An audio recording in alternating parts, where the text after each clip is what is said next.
जैसा कि मैंने पहले एक वीडियो बनाई थी धान कटाई के बाद में, सरदार जी थे, मैं उसकी लिंक डिस्क्रिप्शन में दे दूंगा।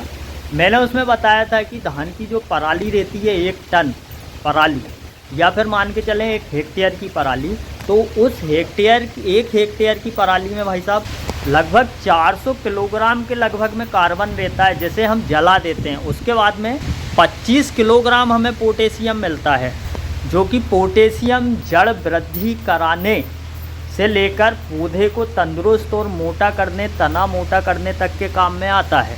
और लगभग 5.5 किलोग्राम के लगभग में उसमें नाइट्रोजन भी होती है, जिसे हम जला देते हैं। 2.5 किलोग्राम के लगभग में फास्फोरस रहता है, जो कि DAP से हमें प्राप्त हो जाता है। 1.2 या 3 किलोग्राम के लगभग में हमें इसमें सल्फ़र मिलती है, जो कि हम जला देते हैं।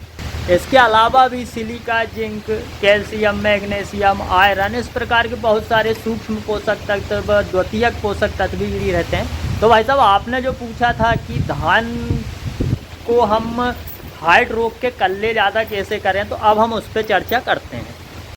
नमस्कार, मैं संयोग हूँ और फार्मिंग विद संयोग में आपका स्वागत है। भाई साहब, एक भैया हैं अनजान मुसाफिर के नाम से, उन्होंने कमेंट किया कि धान में अत्यधिक कल्ले करने के लिए क्या करें। ऐसे ही बहुत सारे किसान मेरे से पूछते रहते हैं। देखो यार, धान में कल्ले करने के लिए कोई ऐसी विशेष दवाई नहीं है जो हम डाल दें। मात्र NPK मतलब नाइट्रोजन, फास्फोरस और पोटास, इन चीज़ों की अवेबिलिटी बढ़ा के, इन चीज़ों को हम बढ़ा के हमारी मिट्टी के अनुरूप, ये नहीं कि अपनी मिट्टी में 1 बोरी की ज़रूरत है और अपन 3 बोरी दे मार रहे हैं, ऐसा नहीं करना है। मिट्टी में जिस प्रकार की ज़रूरत है उस प्रकार से फास्फोरस और अपना वहाँ से चल के पोटास, ये चीज़ें पर्याप्त रखेंगे तो कल्ले बढ़ेंगे। कैल्शियम जो है भाई साहब, वो भी कल्ले बढ़ाने में सहायक है। ये चीज़ें, कैल्शियम से क्या होता है, तना मजबूत होता है। तो ये चीज़ें हमारी मिट्टी में पर्याप्त रहेगी नर्सरी लगाते समय, तो कल्ले बढ़ेंगे। उसके बाद में भाई साहब बहुत सारी छोटी छोटी बातें हैं धान में जो हमें दिखाना ज़रूरी है। जैसे कि मेरे पीछे आप ये जो नर्सरी देख रहे हैं, ये नर्सरी है मेरी 17-18 धान की। आप लोग जानते ही हैं 17-18 धान जो है वो अत्यधिक हाइट रहती है, उसमें गिरने की शिकायत होती ही है। तो उसको गिरने से बचाने के लिए, देखो अब यहाँ पे मैं 1 तो नहीं चल पाऊँगा, आगे पीछे चलूँगा। उसको बचाने के लिए हमें जितने भी PGR है, PGR आने की प्लांट ग्रोथ रेगुलेटर, हाइट को रोकने वाला, प्रमोटर नहीं, बढ़ाने वाला नहीं, PGR का इस्तेमाल कर सकते हैं। आगे मैं इनके नाम बताऊँगा। वहाँ से चल के मैं इस नर्सरी में चल रहा हूँ तो मेरे पैर बहुत ज़्यादा गड़ रहे हैं। मतलब कि मिट्टी, हम जब धान हमारे खेतों में लगाएं, आप यहाँ देखें, ये खेत पड़े हुए हैं, मूंग उग रही है इनमें हम पानी भरेंगे, रोटावेटर से मचाएंगे। मचाने के बाद में 1-2 दिन रुकेंगे, फिर से मचाएंगे, तो ये मूंग वूंग सब दब जाएगी और एकदम पिलपिली सी मिट्टी हो जाएगी, जिसमें कि हमारे पैर गड़ेंगे। तो उस मिट्टी में, जिसमें हमारे धान लगने के 40 दिन तक पैर गड़े, मिट्टी कड़क ना हो, ऐसी मिट्टी होना चाहिए। वहाँ से चल के शुरू में मैंने बता दिया है कि किन किन चीज़ों से खाद के रूप में कल्ले बनते हैं।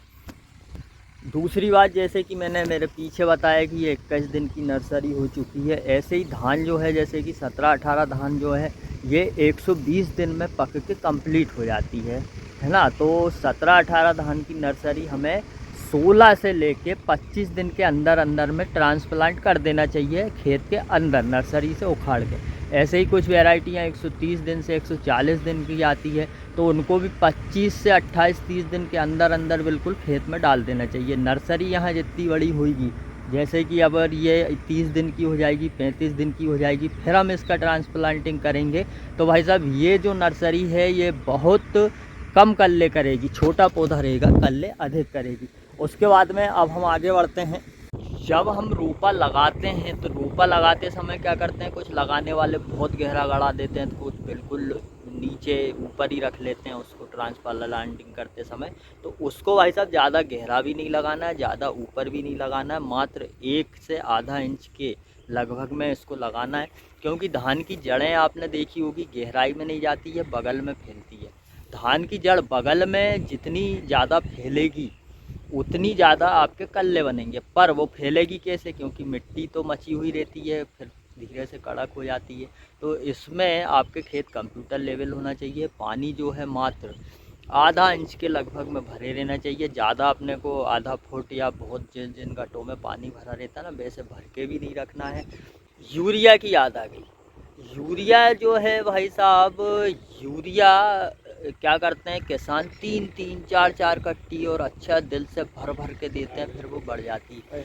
बरसात के दिन में जैसे ये बादल हो रहे हैं, बिजली चमकेगी, पानी गिरेगा, तो हमारी मिट्टी में, फसलों में नाइट्रोजन वैसे ही बढ़ जाती है। का सरल शब्दों में बता रहा हूँ। तो बरसात के दिन में यूरिया का कम से कम उपयोग करें। हमारे पिछले साल हमने पूरे फसल के जीवन काल में 30 किलो, कहीं पे 25 किलो पर एकड़ के हिसाब से ज़्यादा यूरिया नहीं लिया था। तो यूरिया कम से कम लें। और एक आता है अमोनियम सल्फेट, आप 20 से 25 किलो अमोनियम सल्फेट उस यूरिया में मिला के आप डालें। यूरिया और कम कर दें, अमोनियम सल्फेट डालें। ये क्या करता है, धीरे धीरे रिलीज़ होता है। यूरिया तुरंत रिलीज़ हो जाता है, ये धीरे धीरे रिलीज़ होता है। ज़्यादा दिन तक मिट्टी में और पौधे में नाइट्रोजन अवेलेबल कराता रहता है। इससे अमोनियम सल्फेट जो है, इससे आपकी मिट्टी भाई साहब जो रहेगी, ये मिट्टी भी आपकी स्पंज की तरह अधिक दिन तक बनी रहेगी। तो आप इसका इस्तेमाल करें, इससे बहुत फ़ायदा होगा। और ये सिर्फ़ और सिर्फ धान के लिए ही रिकमेंडेड होता है। उसके बाद में भाई साहब मिक्स माइक्रो न्यूट्रिएंट्स किट, जैसे कि यहाँ पे मैं फ़ोटो दे रहा हूँ, अपना बहुत पसंदीदा ब्रांड मल्टीप्लेक्स की भूमि संजीवनी किट, आप इस किट का इस्तेमाल करें। इसमें आपको मैग्नीशियम, मैग्नीज, बोरान, फेरस और ये किट देखें आप, ये आइटम आपको मिल जाएंगे। और ये सभी आइटम कल्ले बढ़ाने में, हाँ, जिंक सहायक होते हैं। अब रही खाद की बात, तो आपको खाद किस तरह से डालना है। पहले आपको धान लग गई आपकी 7 दिन हो गए, 7 से 10 दिन के अंदर में ही आपको डीएपी और पोटास का इस्तेमाल करना है। आप चाहें तो आप इसमें सल्फ़र मिला सकते हैं। शुरू में ही आप सल्फ़र मिला लो, 90% जो वाली आती है ना, वो बारीक पाउडर वाली सल्फ़र, उसको मिला लो। और इसके 10 से 15 दिन बाद आप यूरिया और अपना अमोनियम सल्फेट और इसके साथ आप जिंक ले सकते हैं। और ये चीज़ें ले लो, वो किट में निकलेगी जिंक, तो ये चीज़ें ले लो। और अगली बार जब आप फिर 10 दिन बाद थोड़ा थोड़ा यूरिया करके डालना, 15-15, 20-20 किलो करके, तो उसमें आप अपना अमोनियम सल्फेट नहीं लेके मैग्नीशियम सल्फेट और वो जो भूमि संजीवनी किट के जितने आइटम बचे हुए हैं, वो सारे के सारे मिला के डाल देना। अब भाई साहब आती है, देखो यार, अपन मेन बात तो भूल ही गए, कीड़े और रोग की बात। आपकी धान की जड़ में बारीक बारीक बारीक बारीक केंचुए होते हैं, उनको क्या बोलते हैं वो तो मुझे नहीं मालूम, वो सबसे ज़्यादा ही नुकसान करते हैं। तो आप जब भी अपनी धान की फसल में खाद डालें, आप यूरिया या डीएपी में क्लोरोपाइरीफास या क्लोरेंट्रानिलीप्रोल या फिप्रोनिल या इस तरह के जो भी मतलब कीटनाशक हैं, मैंने पिछली बार क्या डाला था वो मैं आपको वीडियो के डिस्क्रिप्शन में दूंगा, तो आप वो देखिएगा कि मैंने पिछली बार क्या डाला, मैं भी भूल जाता हूँ असल में। तो आप इन चीज़ों को डालें। फंगीसाइड में आप कार्बेंडाजिम मैनकोजेब ले सकते हो या सिर्फ कार्बेंडाजिम भी ले सकते हो।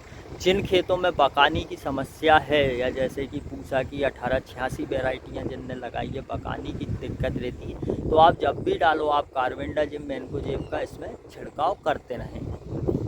पिछली बार तो भाई साहब हमने क्या किया था, पिछली बार बिल्कुल भी एक भी स्प्रे नहीं किए थे। हमने जो 3 बार थोड़े थोड़े करके खाद हमारी फसल में डाले थे, उन्हीं 3 बार की खाद में हम फंगीसाइड और इंसेक्टिसाइड मिलाते रहे। और 40 दिन तक की धान वैसे ही हो गई। और 1885 धान थी पूसा की, उसमें रोग बहुत कम आते हैं, तो आप उससे बच गए। बाकी आप अगर जड़ से भी, ऐसे बहुत से जहर आते हैं जो जड़ से देने पे भी ऊपर बढ़ जाते हैं और पूरा पौधा हल्का सा 10, 20, 25 दिन के लिए जहरीला कर देते हैं वो, तो अपने को ये दिक्कत नहीं आती है। तो इन दवाओं के नाम अभी मैं फ़िलहाल बोलता जा रहा हूँ तो याद नहीं आ रहे हैं। बाकी मैं आपको अगली किसी वीडियो में इन दवाओं के नाम बताऊँगा, और वहाँ से चल के डिस्क्रिप्शन में वीडियो भी दूंगा, तो उसमें आपको बहुत सारी जानकारी दवाओं से संबंधित धान की खेती के लिए मिल जाएगी। हाइट रोकने के लिए पीजीआर में एक तो पैक्लोब्यूटाजोल आता है ना, ये हाइट रोकने पर ही काम करता है। आप इसको खाद में मिलाकर आप अपनी फसल में डाल सकते हैं, ये हाइट रोकेगा, जड़ बढ़ाएगा, कल्ले बढ़ाएगा। उसके बाद में एक आता है अपना टेबुकोनाजोल 39% वाला, ये आपकी फसल को फंगस से भी बचाएगा क्योंकि ये फंगीसाइड है। और ये हल्की सी हाइट रोक के, इसके अंदर फाइटोटॉनिक इफेक्ट भी है जो ग्रीननेस भी लेके आता है। हल्की सी हाइट रोक के ये भी जड़ वृद्धि और कल्ले वृद्धि करेगा। वहीं से चल के प्रोपिकोनाजोल आता है जो टिल्ट के नाम से बहुत फेमस है, धान में डलता है गर्दन तोड़ के समय पे। तो आप इसका समय इस्तेमाल भी बालियाँ निकलने से पहले या बालियाँ निकलने के बाद कर सकते हैं। इसके दाने भी इससे अच्छे भराते हैं पैक्लोब्यूटाजोल से, चमक भी आती है दानों में। और वो जो दाग धब्बे स्पॉट वगैरह रह जाते हैं ना दानों में, किस कीट के कारण आते हैं, तो वो भी नहीं लगते हैं। तो आप इन चीज़ों का इस्तेमाल तीनों का कर सकते हैं 3 बार में। आपकी हाइट ज़्यादा नहीं बढ़ेगी, कल्ले अच्छे रहेंगे और वहाँ से चल के आपकी फसल में कोई ज़्यादा गिरने की समस्या भी देखने को नहीं मिलेगी। अच्छा, पिछले साल गेहूं में भी और धान में भी एक प्रैक्टिकल करके हमने देखा था। प्रैक्टिकल में वो जो धान के ऊपर अपन वो फिराते हैं, वजन फिराते हैं, उससे बोलते हैं कि रोग नहीं आते हैं, धान कल्ले लग करती है, झटका लगता है। तो उससे एक ही बात है कि वो पत्तियां जो हैं वो आड़ी होकर पानी में डूब जाती है, तो उससे थोड़ा बहुत रोग और कीटों के प्रति बचाव रहता है। बाकी कल्ले बनते हैं ये बात कहना गलत है, क्योंकि वो धान के वो टूट जाते हैं तो वहाँ से कल्ले तो थोड़े बहुत ही निकलते होंगे। पर भाई साहब दिक्कत ये होती है उसमें कि बाद में वो जो नरम जगह रहती ना, तो धान बड़ी होने के बाद में वो वाली धान जिसमें पेंटा फेरते हैं वो गिरती बहुत ज़्यादा है।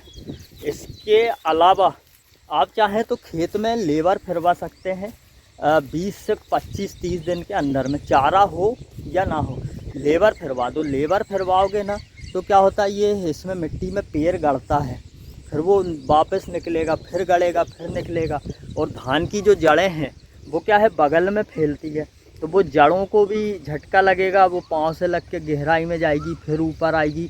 तो भाई साहब उससे कल्ले बढ़ते हैं। मिट्टी में जो ऑक्सीजन की कमी हो जाती है, वो ऑक्सीजन की कमी पूरी होती, मिट्टी हिलती है, इधर उधर से पानी जाता है, तो जो ठसी हुई मिट्टी रहती ना उसमें इससे बहुत फ़ायदा होता है। और इस काम से मतलब लेबर फिराने से, निदाई कराने से कल्ले ज़रूर बढ़ते हैं।